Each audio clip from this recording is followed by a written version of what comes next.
Welcome everyone to Mobile Rolling. I tell you what, we've got a very special guest after the break. A big name in harness racing, one of the biggest names in South Australian harness racing, and it's the name Holberton, which is very famous. And we're going to get a big story about the family name and their performances, and a lot about the history of their great name in the sport of harness racing in South Australia. We'll be coming back with our very special guest after the break.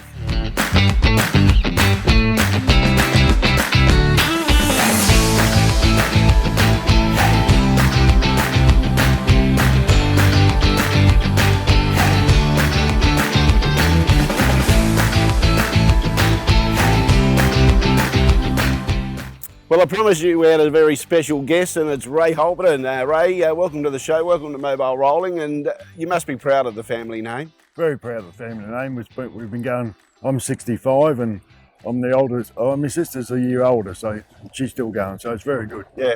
Now let's talk about the Holberton family. Of course, your dad was famous for making the name famous in harness racing in South Australia. The first ever trainer in Australia to train 100 winners in a season.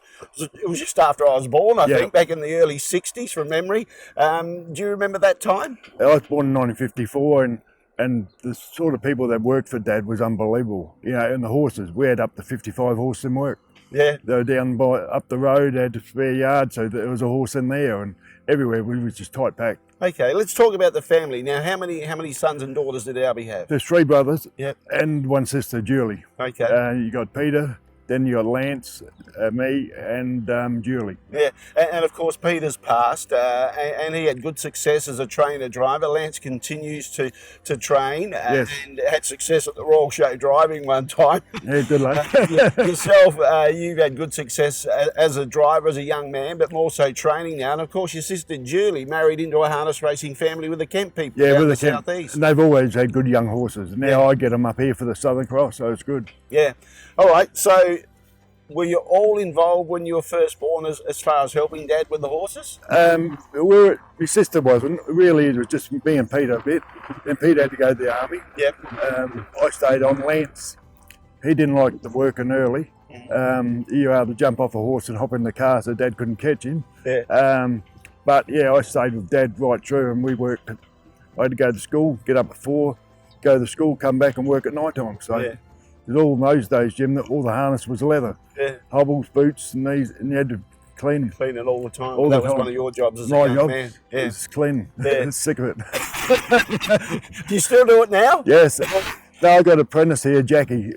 Been here 25 years. She does all the cleaning. Oh, that's fantastic. It's very good. So do you remember the times of when your dad had multiple horses? Like there'd be meetings where he'd have 25 to 30 horses at one meeting at Wavell. Do you remember those days and how he'd have to float them there to get to the track? Yeah, we used to have transport called Britons. Yep. They used to take some, and we had an old driver called Ron, and he used to take the 6-horse float and be up there, and we're taking 22, I think. I harnessed up at Wavell. 22? 22. Yeah.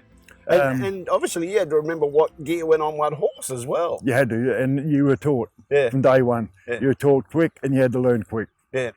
You would have had a great opportunity to learn a lot from your dad because, I mean, he proved himself as South Australia's premier trainer. He had unorthodox ideas. I mean, one of the things that spring to mind straight away is grab a handful of dirt and put it in the horse's mouth. What was the theory behind that? No, it kept the horse thinking. Yep. But I tried it once, and the horse nearly knocked me down, so I never did it again. But it worked for you. It worked. Yeah. You know, and spreaders back in those days were the rubber tubes on your push bike. Yeah. That was our spreaders. Yeah. You know, and he would put 2 on one leg or 3 on one leg, and all different things he did. Yeah, for sure. One thing, I interviewed your dad many, many years ago on Tab Radio, and he told me one of the things that he used to do also was put a mirror in the stable of a horse so the horse could have a good long look at itself. No, definitely. That was his big one. Was it? The mirror, yeah. And a radio going, which I have a radio going 24/7. Yeah, right. Just keeps horses occupied. Yeah. And some horses, you know, we have a couple here now, they get real bitchy. Yeah. So you put a mirror and then they see a horse alongside and the horse not frightened them. Yep. And it's themselves. And they start to relax. Yeah. Yeah, so no, it's a good idea. Relaxation, natural therapy. Yeah. And back in the old days, the Wavell, we used to put the rubber tube across the front. So when the horse walked up to eat, he'd touch that tube. Yeah. Then he wasn't scared of the tape. Yeah, the standing stars. Yeah. That's the other point, because standing stars were always the way at Wavell. There's never mobiles here. And that's another thing he told me, that he'd put a rubber tube across in front of the feed bin, so if the horse wanted to eat it, actually had to touch that. Had to touch it. Yeah. That's why his horse got Didn't away. get scared of the tapes at all when it comes to standing starts. No, definitely, no. They were the good lurks. Yeah, a few tricks there. Yeah, for sure. no, he's very good. Like, he was a horseman. He could read a horse, and he didn't have to go, just his own brain. And he could pick a horse, what was wrong with it, just looking at it. Yeah. It's just unbelievable. Yeah. And he had this uncanny knack of getting horses that were virtual maidens or low-class horses and taking them up to fast class. That was one of the things that people were scratching their head about. How can he do it? Because he used to do it on a regular basis. Yeah, but where I reckon the secret was back in those days, and where trainers are doing it now, is interval training. Yep. And he was doing that back in those days. He'll gallop 200 yards, jog, gallop. Then he'll get the Crosby girls back in those days, Lance's partner. Yeah. That they had 4 daughters. And they rode it. And Mary's mother was my teacher at school. She'd be there riding, so I couldn't have a day off from school. And they would ride up big sand hills, walk down, ride up. And then they go straight, then we rush them in the water up to the shoulders, about 200 yards. All that sort of interval training. Yeah. But the biggest lurk Dad had with that Russian, if you come back and said you saw a shark, Dad would send you inside and send someone else out. He used to do that. But he also, that's a good point you made, because he told me one time that he was always there to help people that had a bit of bad luck in life. Maybe they were homeless, or they had things that didn't go right. They took the wrong avenue or the wrong street in life, and things weren't going right. He'd take them on. He knew they'd be a risk, you know, because they were, you know, on tender hooks, but he'd give them a chance. If they got there and they worked the horses, he'd feed them and he'd keep them there and all that sort of stuff. No, he did. He'll go down with the jinker with 5 horses. Yep. And always come back with 1 or 2 strappers. Really? Yeah, pick them up and they get a flag and a wine or something, and they'll work all day. Yeah, yeah. And they were happy. Yeah. You know, sometimes those people, Jim, they think they're important. Yep. And that's what helps them in life. Yeah, exactly. Yeah. One thing he did tell me, and you talk about the beach, Semaphore Beach, where he used to have the stables, that if one of those people was homeless or whatever and didn't shower too often, he'd send them out on a horse to ride the horse in the water, and he'd just say, go deeper, deeper, just so they'd get a bit of a wash themselves. That was a wash twice a week. 2 swims if they go. And they come back, and it doesn't matter how cold it is, they had to go. Yeah. Some we had to put life jackets on, because they're half drowned out there, they get tipped off. But in those days, the horse, no bull, because we had Colin Hayes in the next street. Yep. With 50 horses in work. And they'll come home, if they get tipped off, they'll run straight over. We didn't have that big highway and military road. Yep. Straight home in the yard and go straight to their box. Yeah. It's just unbelievable. They're just like a homing pigeon, just go straight back to where they come from. And where Dad was very good too, a very good feeder. Yeah. He would, you know, like he would tell you if you fed him too much or the horse just didn't look right, he'd go and give it a dipper, a feed or barley or whatever. Boiled his own barley all the time. And yeah, no, he was very good. Yeah, he was a leader at the time, wasn't he, for sure? And he wasn't frightened to help anyone else in the industry, you know. They rang him up, he would tell them or whatever, you know. So if he had a lot of horses, I mean, I've heard stories that he sometimes he would never, if someone offered him a horse, he'd say, okay, I'll take it, but then he'd have to find somewhere to put the horse because all the stables would be... No, but we had Virgins up the end of the corner. He was our local milk runner. Yep. And he had 3 stables, and next door had just paddocks. They were in there. Yeah. Doubled up. Yeah. And we might have 2 or 3 doubled up in the stables at the back. Yeah. Because there's 44 yards in our place. Yeah. He was always a thinking person. I remember watching him in a celebrity race, if you like, at Murray Bridge. That's right.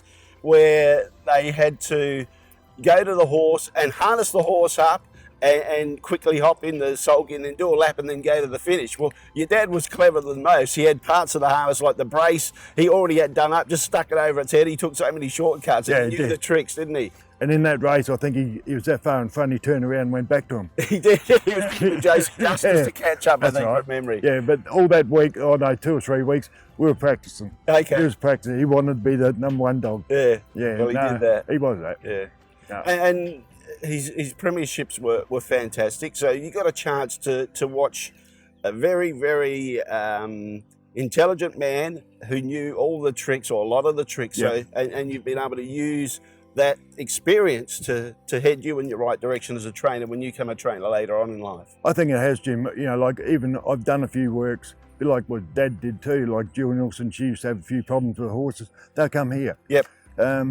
First one I ever got from Mark Billinger, ended up winning Southern Cross. Yeah. He went overseas and he said, Ray, it's not going real good. So I thought I'd do just sprint work with it. Just turned the corner. Yeah. You know, a few like that. Yeah. So you still use some of Alby's A lot of them. Yeah, no, you got to. All right. So at what stage did you remember people go, like, where was the fast work? I know in the end he started doing fast work, taking horses to Globe Derby and fast work, but when you were at Semaphore in the early days, where would they do the fast work? All went to Angle Park. Angle Park at Days Road. Days Road was one of the fastest training tracks in Australia. Yep. You know, they would go 57, you know, a lot of Norman's horses and all like that. It was very quick track and big trials. You know, we would have 10, 15 trials there, you know. Yeah. But that was a brilliant day. Yeah. They were good trials. And your dad always had high quality drivers. Like he used to have Kevin Brook, who represented Australia at the World Driving Championships. Joe Webster, Lloyd Webster, you know, Maxie Evans, even my Uncle Bobby Jakes. You know, so many good drivers. Ronnie Vile. Ronnie Vile, exactly. Yeah. Yep. So, what's some of the names you remember as drivers and little things that they had to do to get a drive for your dad? Oh, they used to have the bag. Yeah. Used to have the bag. No, Dad always wanted to put professionals on. Yep. The best on. I like to too, but it's too hard in the state, you know. But yeah, he had the best. And if you went to Melbourne, he had the best over there. Yeah, right. And he would explain to those drivers too, no matter who they were, what to do. Yeah. And they had to be done. So would they come to the stables and help out at all at any stage? Maxie and Kevin Brook and Lloydie Webster, they used to come to the stables. Okay. And Ronnie Viles too, he used to come. Yeah. And then they'll either meet up at Days Road and they all line up. Yeah. Because they know they're going to get a nice drive. Maxie Evans, I mean, we're highlighting him on mobile rolling as well at this present time, you know, so watch out for that space. But he wasn't he a Coca-Cola man or something? He was a Coca-Cola man. We used to love his yo-yos. When he pull up, we'll knock them off. He'd be in there talking to me, Dad, and we'll be into the car. Yeah. And attacking, and he'd always say, someone's took me box of yo-yos. You don't know, Max. That was good. That was you guys. I had the best yo-yos at school. They were a big thing back in our. Oh, big thing. Yeah. Yeah, no. Maxie he used to be a Dad's a fair bit, but Lloydie was there big time too. Yeah. You know. And in the end, he got Jeffrey Webster driving and Mark Webster, those sort of guys. Yeah. And Jeff used to really idolise my dad. Yeah. It was disappointing one year when I think Rex Vanstone got in the Hall of Fame and Dad missed out. And I think Dad might have been 80 or something. And he said at the speech, Jeffrey said, I hope he gets it before he dies. Yeah. And I was lucky he did. He did, yeah. Because he made a lot of country tracks. He'd put horses in, Victor Harbour. He'd take 10 horses down there just to make sure there's a meeting. Yep. And he promoted a lot of good things in sport. You know, I remember one day this darkish sort of chap walked in. It was Garfield Sobers. He had a horse with Dad. Yeah. Walked in. He got tickets to the cricket, so it was good. But the people he trained for, the politicians, police used to come there and they want tips. Yeah. No. Go and water the horses. Yeah. In their suits and all that, they all be ordered. Yeah. He didn't stop anyone. Yeah. They all worked. Mr. Michael was big with ownership of your dad Yes, 20 years ago. His biggest owner back in the early days was Ron Stewart. Yep. From Ranella. He would have about 20 horses at Dad's place. Yeah. Oh, he's just a multi, and it was terrific bloke. Yeah. Yeah, he had good horses. And Dad's had, not champion sort of thing, but he had every good bread and butter horse that he made. Yeah. Yeah. Well, that's talking about Alby Holberton. Look, we're going to wrap it up this for part one of the Ray Holberton story, because part two, we're going to come back and we'll talk about this man, Ray Holberton. But there's a lot more we'll talk about Alby in part two as well. But that's it for part one for the Holberton story here on Mobile Roll.